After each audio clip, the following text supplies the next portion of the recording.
Wedding shop workers, what are your worst bridezilla stories? She was one of the easiest brides I'd ever worked with, at least during the planning. Polite, responsive, generous with her budget. She wanted a 300-guest wedding, all the bells and whistles, and had no problem paying for top-tier vendors. She never haggled, never complained, always signed contracts promptly. If anything, I found myself wondering why she wasn't more high maintenance. It seemed too good to be true. It was. The first signs showed up on the wedding day. Until then, I hadn't seen a single crack. The morning of the event, the venue was being set up like something out of a bridal magazine. Massive floral centerpieces, a string quartet warming up, monogrammed everything. But then the cake arrived. Or rather, the cake was delivered by her sister in the backseat of a Toyota Corolla. I didn't even realize it at first. I saw the sister walk in holding a large cardboard box with a worried look on her face. When she opened it, I felt my stomach turn. The cake looked like it had been in a fender bender. One side was sagging, the frosting had started melting down the layers, and several sugar flowers had completely fallen off. The inside of the box was streaked with pink and white icing.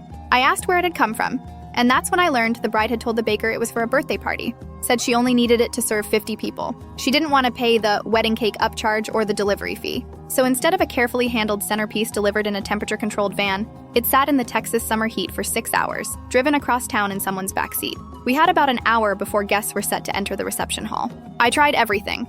I rotated the cake to show the least damaged side. I asked the florist to spare a few blooms to cover the sagging edge. It still looked bad, like a Pinterest fail surrounded by $200,000 worth of perfection. Then the bride walked in. She was radiant until her eyes landed on the cake. There was a split second of silence before the scream. She dropped her bouquet. Her hands shook. Then the sobbing started. Screaming, crying, pacing in circles, threatening to cancel the entire wedding. She threw a centerpiece across the room, collapsed onto the floor, mascara streaking, hair falling flat from the humidity and sweat. The makeup artist had just left. I sprinted across the venue and caught her in the parking lot. We begged her to come back inside and redo everything. Meanwhile, I tried to soothe the bride, but nothing worked. She kept repeating, I wanted everything perfect, like a mantra. After her hair and makeup were redone, we were an hour behind schedule. Guests had been sitting in 100-degree heat outside, waiting. I made the call to let them into the air-conditioned reception area while we stalled the ceremony a bit longer. Big mistake. When she walked into the room and saw everyone seated inside, she lost it again.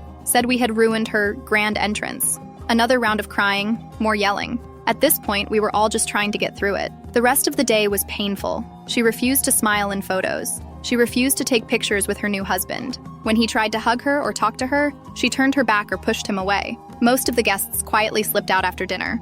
Nobody danced. Nobody toasted. There was no joy in that room. All that money, all that effort, and the mood was dead by 7 p.m. So pretty much a waste of the $200,000 budget for a lavish wedding, all because she wanted to save a couple $100 on the cake.